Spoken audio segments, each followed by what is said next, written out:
మతానికి సంబంధించి, దైవత్వానికి సంబంధించి ఎవరి విశ్వాసాలు వారికి ఉంటాయి.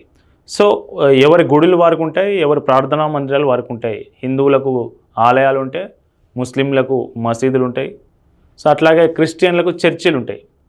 సో ఈ ఎవరి దేవాలయాలు, ఎవరి ప్రార్థనా మందిరాల దగ్గర వాళ్ళే పూజలు చేసుకుంటారు. ఎందుకంటే మిగతా వారు వాళ్ళకు పూజ చేసే విధానం కావచ్చు, అక్కడికి వచ్చి వాళ్ళు చేసే కార్యక్రమాలకు మిగతా వాళ్ళకు మనోభావాలు దెబ్బతీసే అవకాశం కూడా ఉండొచ్చు.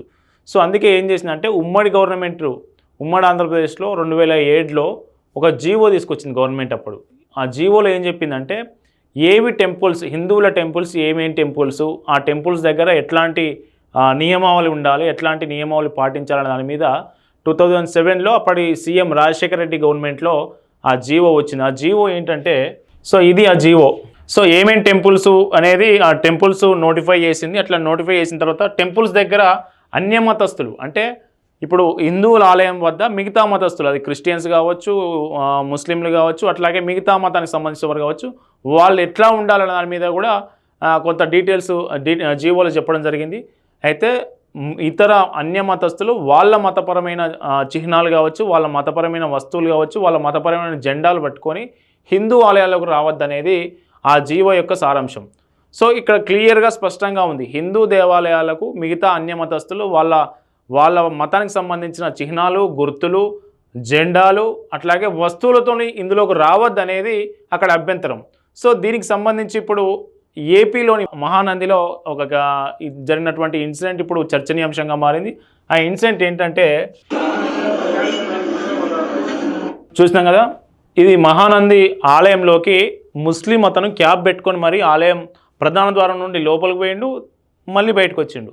సో ఇదే మహానంది ఆలయంలో నంద్యాల జిల్లాలో ఉన్నటువంటి ప్రముఖ శైవ క్షేత్రం మహానంది ఆలయంలో ఇటీవల కోనేరులో కొంతమంది ముస్లింలు దాన్ని స్విమ్మింగ్ పూల్గా భావించి జలకాలాడడం సోషల్ మీడియాలో వీడియో బాగా వైరల్ అయింది. సో అట్లాగే 3 రోజుల క్రితం ఈ ఇన్సిడెంట్ జరిగింది, 3వ తారీఖు రోజు, సరిగ్గా ఆగస్టు 3వ తారీఖు రోజు. అంతకంటే ముందు కొంతమంది ముస్లింలు లోపలికి పోతుంటే అడ్డుకున్నటువంటి ఒక వ్యక్తి మీద ఫిర్యాదు చేసిరు, ఇట్లా మేము పోతుంటే అడ్డుకుంటున్నారు, మా మనోభావాలు దెబ్బతీస్తున్నారు. ముస్లింలు హిందూ ఆలయంలోకి పోతే వాళ్ళ మనోభావాలు దెబ్బతీసిరు. లౌకిక రాజ్యం ఇది, ఎవరు ఏ టెంపుల్కైనా పోవచ్చు, ఎవరికి ఏమైనా చేయొచ్చు అనేది వాళ్ళ వర్షన్. దానికి సంబంధించి ఒక అతను ఫిర్యాదు కూడా చేసిండు, నంద్యాల ఎస్పీకి ఫిర్యాదు కూడా చేసిండు. చూద్దాం ఇది. మరియు మతాల మధ్య చిచ్చు పెట్టడానికి ఎన్నో శక్తులు కుళ్ళు కుతంత్రాలు. Ijaz Hussain, NDL district, Nandyal district SDPI general secretary. So secular democratic party of India ఏదో ఉండి దానికి ఇతను జనరల్ సెక్రటరీ అట డిస్ట్రిక్ట్కి.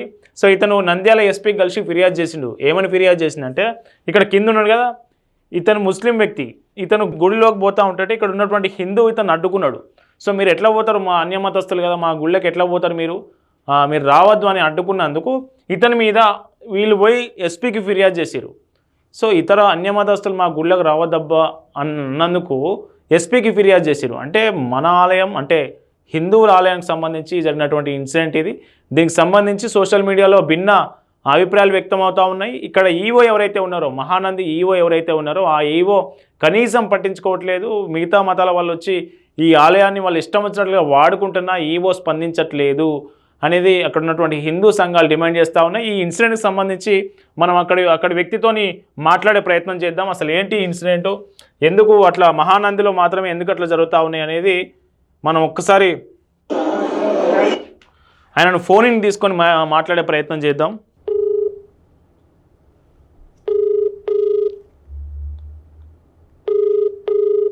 సార్ నమస్కారం, నేను కరుణాకర్ పల్లవి టీవీ నుంచి మాట్లాడుతున్నాను సార్. సార్ మీ ఒక 5 మినిట్స్ మీ విలువైన సమయాన్ని మాకు కేటాయిస్తారని ఆశిస్తున్నాను. సార్ మహానందిలో ఏంటి సార్ ఇటీవల అన్యమతస్తులు ఆలయానికి రావడం, ఆ కోనేరులో జలకాలాడడం, అట్లాగే టెంపుల్లోకి వాళ్ళు టోపీ పెట్టుకొని టెంపుల్లోకి పోయిన విజువల్స్ సోషల్ మీడియాలో వైరల్ అవుతా ఉన్నాయి. అసలు ఏం జరుగుతుంది సార్ అక్కడ మహానందిలో, ఏం జరుగుతుంది?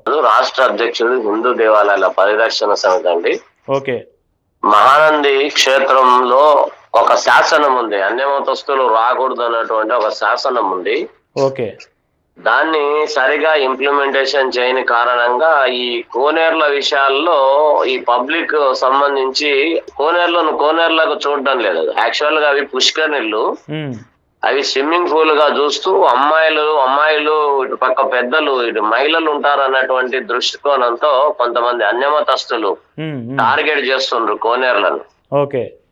మహిళలను తాకడము, మహిళల ఫోటోలను యువకులు ఇన్స్టాగ్రామ్లలో పెట్టుకోవడము, మహిళలు బట్టలు మార్చుకున్నటువంటి చోట వాళ్ళను ఫోటోలు తీయడం చాటుగా, ఇవన్నీ ఉన్నాయి. ఈ మహిళలకు సంబంధించినటువంటి సపరేట్ కోనేరు ఉంది. దీళ్లను రుద్రగుండం, విష్ణుగుండం అని అంటారు. మామూలుగా మూడు ఉన్నాయి ఈ పేర్లతో. ఓకే.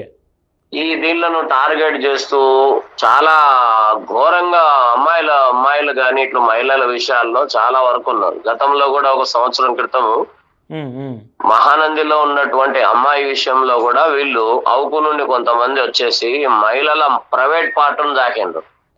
ఈ విషయం మీద మనం స్థానిక పిల్లలు ధైర్యంగా ఉండబట్టి కేసులు కూడా నమోదు చేయించారు. ఓకే సార్, ఇప్పుడు ఈ అన్యమతస్తులు ఆలయానికి వచ్చి ఇట్లా చేస్తూ ఉంటుంటే మళ్ళీ ఈవో ఏదైతే శాసనం ఏదైతే ఉందో దాన్ని ఇంప్లిమెంట్ చేయాల్సినటువంటి ఈవో శాసనమే కాదు జీవో కూడా ఉంది. 2007లో ఒక జీవో కూడా వచ్చింది గవర్నమెంట్. ఆ జీవోని అమలు చేసిన ఈవో ఎందుకు పట్టించుకోవట్లేదు? మనము ఎండోమెంట్ కమిషనర్ దృష్టికి తీసుకువెళ్ళిన తర్వాత అక్కడ ఒక బోర్డు వేసిండు అన్యమతస్తులు రాకూడదని. ఆ బోర్డును ఇంప్లిమెంటేషన్ చేయడంలో ఎగ్జిక్యూటివ్ ఆఫీసర్ విఫలం అవుతున్నాడు. కారణం ఏమంటే ఈయనకు అక్కడ ఉన్నటువంటి స్థానికంగా ఉండే ఎమ్మెల్యే ఈయన ఫ్రెండ్ అని, బెంచ్మెట్ అని, ఒకటే ఊరని, ఈ విషయాల్లో ఆయన సరిగా పనిచేయడం మానేస్తుండే. అంటే తాను ఎగ్జిక్యూటివ్ ఆఫీసర్ అన్నటువంటిది మర్చిపోయి తాను ఒక రాజకీయ నాయకుడు అనేటట్టుగా మహానంది సంబంధించినటువంటి క్షేత్రంలో అట్లా తన సీట్లో కూర్చున్నప్పుడు తాను ఎగ్జిక్యూటివ్ ఆఫీసర్ గా మర్చిపోతున్నాడు. తాను ఒక రాజకీయ నాయకుడుగా నన్ను ఎవరు ఏం చేయలేదు, నా కులాన్ని కూడా ఏం చేయలేరు ఎవరు అనేటట్టుగా ప్రవర్తిస్తున్నారు. సార్, ఇప్పుడు రీసెంట్గా ఒక అతను అన్యమతస్తులు వస్తూ ఉంటే అడ్డుకున్న దానికి సంబంధించి నంద్యాల ఎస్పీకి కొంతమంది ఫిర్యాదు చేసినట్టు నేను వీడియోలు చూసినాను. అవును, ఇప్పుడు అతను చాటుగా వాళ్ళ గ్రూప్ ఒక 5-6 మంది గ్రూప్ రావడము, ఆ మహిళలు రైకలు మార్చుకున్నటువంటి చోట ఫోటోగ్రాఫ్ తీయడము, మహిళల పక్కన తాగుతూ వాళ్ళు బయట వాళ్ళు ఫోటోలు తీయడము, ఇటువంటివన్నీ గమనించి అతన్ని బయటకు వచ్చిన తర్వాత అతన్ని ఏమ్మా లోపల ఈ పరిస్థితి ఎందుకు ఈ విధంగా చేస్తున్నావు, నీ పేరు ఏం పేరు అని అంటే తను పేరు మార్చుకొని, అంటే పేరు మార్చుకోవడం అనేది ఒక క్రైమ్. ఓకే. తన పేరును హరిగా చెప్పిండు. హరిగా తర్వాత కొంతమంది అక్కడ ఉన్నటువంటి వాళ్ళను అడిగితే అతని పేరు మామూలుగా ఇతర మతస్థులకు సంబంధించిన పేరు. ఓకే. ఓకే. కాబట్టి దేవస్థానం రూల్స్ అండ్ రెగ్యులేషన్స్ ప్రొహిబిటెడ్, అన్యమతస్తులు ప్రొహిబిటెడ్ కాబట్టి ఐడెంటిటీగా మార్చుకొని వేరే పేరుతో వచ్చినటువంటి వ్యక్తిని సమీపంలో ఉన్నటువంటి అడ్డుకున్నది ఎవరు సార్? మీరేనా? మా టీం ఉన్నది. ఓకే. మా టీం ఉంది. మా టీం అడ్డుకొని అతన్ని సిఆర్పిసి 43 కాన్స్టిట్యూషన్ బేస్, ఓకే, ఇప్పుడు మారిన చట్టం బిఎన్ఎస్ఎస్ 40, ఎవరినైనా సరే నేరస్తుని మనము చొక్కా కాదు బేడీలేసి కూడా చేతులకు పట్టించేటువంటి అధికారం ఒక పౌరునికి ఉంది. ఓకే. కాబట్టి మ్యాన్ హ్యాండిల్ చేయకుండా అబ్బాయిని పోలీసు అధికారులకు, అక్కడ ఉన్నటువంటి పోలీసు అధికారులకు, దేవస్థానం అధికారులకు పట్టివ్వడం జరిగింది.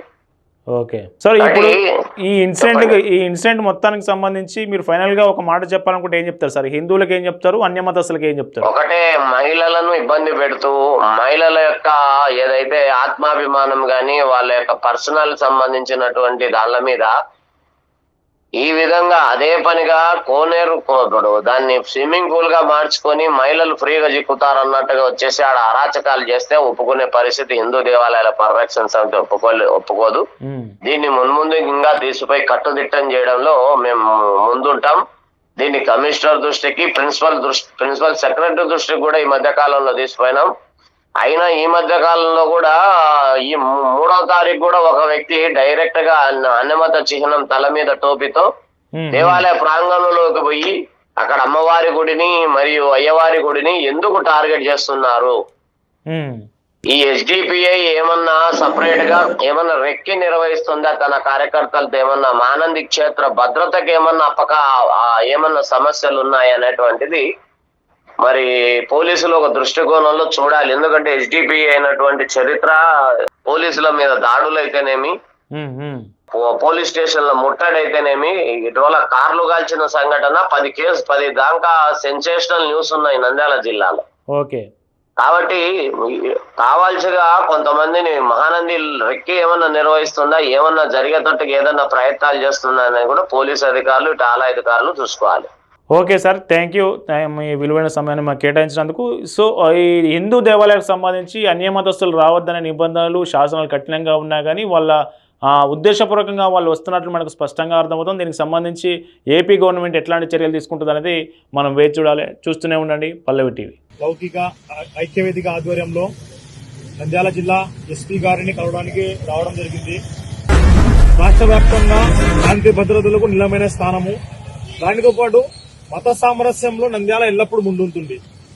మత సామరస్యాన్ని చెడగొట్టడానికి మరియు మతాల మధ్య చిచ్చు పెట్టడానికి ఎన్నో శక్తులు కుళ్ళు కుతంత్రాలు చేస్తున్నా కూడా నంద్యాల ప్రజలు సమన్వయం పాటిస్తూ అన్ని మతాలు కూడా నంద్యాలలో కలిసిమెలిసి జీస్తున్నారు. దానికి భంగం కలిగించడానికి కొంతమంది మూర్ఖులు, ముఖ్యంగా ఒక సైకో లాంటి వ్యక్తులు ప్రయత్నం చేస్తున్నారు. అటువంటి వ్యక్తులకు గురించే కంప్లైంట్ ఇవ్వడానికి ఈరోజు రావడం జరిగింది. మొన్న మహానందిలో ఒక విషయం జరిగింది. ఒక ముస్లిం యువకుడు మహానందికి వెళితే అతనిని ఘోరంగా కాళ్ళ పట్టుకుని కొట్టడానికి ఒక వ్యక్తి ప్రయత్నించాడు.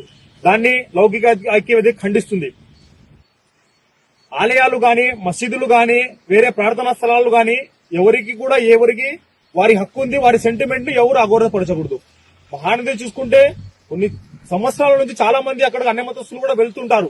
ఒకవేళ అక్కడ అన్యమతస్తులు రాకూడదంటే ఓకే, మీకు ఇష్టం లేకుంటే అక్కడ ఒక బోర్డు పెట్టి వాళ్ళ రకం రాకుండా నివారించండి. అంతేగాని ఈ విధంగా వాళ్ళ మీద కొట్టినట్లుగా మరియు అది చేసి నేను ఒక హీరో అనుకున్నట్లుగా చేసుకోవడం చాలా తప్పు. దీన్ని మేము ఖండిస్తున్నాము. ఈ వ్యక్తి ఎవరైతే దీనికి పాల్పడినాడో ఇతను ఒక మానసిక రోగి, మతాల మధ్య చిచ్చు పెట్టే సైకో. ఇతని ఫేస్బుక్ ఐడి మీరు చూసి తీస్తే 24 గంటలు మతం మీద విద్వేషమే. నంద్యాలలో గొడవలు ఎట్లా పెట్టాలి, హిందూ ముస్లింల మధ్య ఐక్యతను ఎలా చెడగొట్టాలి, మతాల మధ్య ఎలా గొడవలు పెట్టాలనే ప్రతిరోజు 10 పోస్టులు పెడుతుంటారు. దీనివల్ల ఏం ప్రయోజనము? మనకేమన్నా ఈ మతాలు గాని ఇవేం గాని మన యొక్క తిండి పెడుతున్నాయా, ఉద్యోగాలు ఇస్తున్నాయా? ఏం లేదు కదా. దీని మీద నువ్వు పెట్టే శ్రద్ధ నీ యొక్క ఇంటి మీద, నీ యొక్క సమాజం మీద పెడితే బాగుంటుందని కూడా మేము చెప్తున్నాము. దానితో పాటు ఎస్పీ గారికి కూడా ఇటువంటి సోషల్ మీడియా హ్యాండిళ్ల ద్వారా సమాజంలో హింసను మరియు అశాంతిని రేకెత్తిస్తున్న ఇటువంటి మానసిక రోగులను వెంటనే ట్రీట్మెంట్ ఇప్పించాలని ఎస్పీ గారు కూడా చెప్తున్నాము. మరియు ఇతను సోషల్ మీడియా హ్యాండిల్ ను కూడా బ్లాక్ చేయాలని కూడా లౌకిక ఐక్యవేదిక తరఫున మేము డిమాండ్ చేస్తున్నాము. నంద్యాల జిల్లాలోని యాగంటి క్షేత్రం ఇది పుష్కరిణి. ఇది చాలా మంది భక్తులు వచ్చి విశ్వాసంతో ఇక్కడ వచ్చి కోనేట్లో ఈత కొడుతుంటారు. ఇది అవకాశంగా తీసుకొని ఆదివారం అయితే ఇతర మతస్థులకు సంబంధించిన మరకలు అయితే ఏమైతే వచ్చింది ఇక్కడ ఎంజాయ్ కోసం వచ్చేసేసి ఇక్కడ ఈ కోనేటిని అపవిత్రం చేస్తా ఉంటారు. కాబట్టి భవిష్యత్తులో ఇక్కడ వరాహస్వామి విగ్రహానికి సంబంధించి ఇక్కడ నిలబెట్టేటువంటి అవకాశం హిందూ దేవాలయాల పరిరక్షణ సమితి చేస్తుంది. ఈ దేవాలయం హిందువులకు సంబంధించిందే ఉండాలి తప్ప ఇతర మతస్థులు ఇక్కడ కోనేటిని అపవిత్రం చేస్తున్నారు. కాబట్టి భవిష్యత్తులో ఇక్కడ వరాహస్వామికి సంబంధించినటువంటి విగ్రహాన్ని ఖచ్చితంగా ఏర్పాటు చేస్తాం. ఇతర మతస్థులు ఇక్కడ విహారం కోసం వచ్చేసి కోనేరును అపవిత్రం చేస్తా ఉన్నారు. కానీ భవిష్యత్తులో ఇది యాగంటి క్షేత్రం. యాగంటిలో ఇతర మతస్థులు ఎవరు రాకుండా, ఇతరులు ఎవరు కోనేరులో ఈత కొట్టకుండా, ఇతర మతస్థులు ఎవరు కోనేరులో ఈత కొట్టకుండా వరాహస్వామిని ఖచ్చితంగా ఇక్కడ ప్రతిష్ఠ చేస్తాము. గ్యారంటీగా మహానందిలో కూడా ప్రతిష్ఠ చేస్తాము. కోనేరులో ఇతర మతస్థులు వచ్చి అపవిత్రం చేస్తున్నారు కోనేరులో. కాబట్టి హిందూ దేవాలయాల పరిరక్షణ సమితి త్వరలో ఈ వరాహస్వామి విగ్రహాలను ఏర్పాటు చేస్తుంది. ఇట్లు హిందూ దేవాలయాల పరిరక్షణ సమితి ఆంధ్రప్రదేశ్. ఈ బసవరాజు.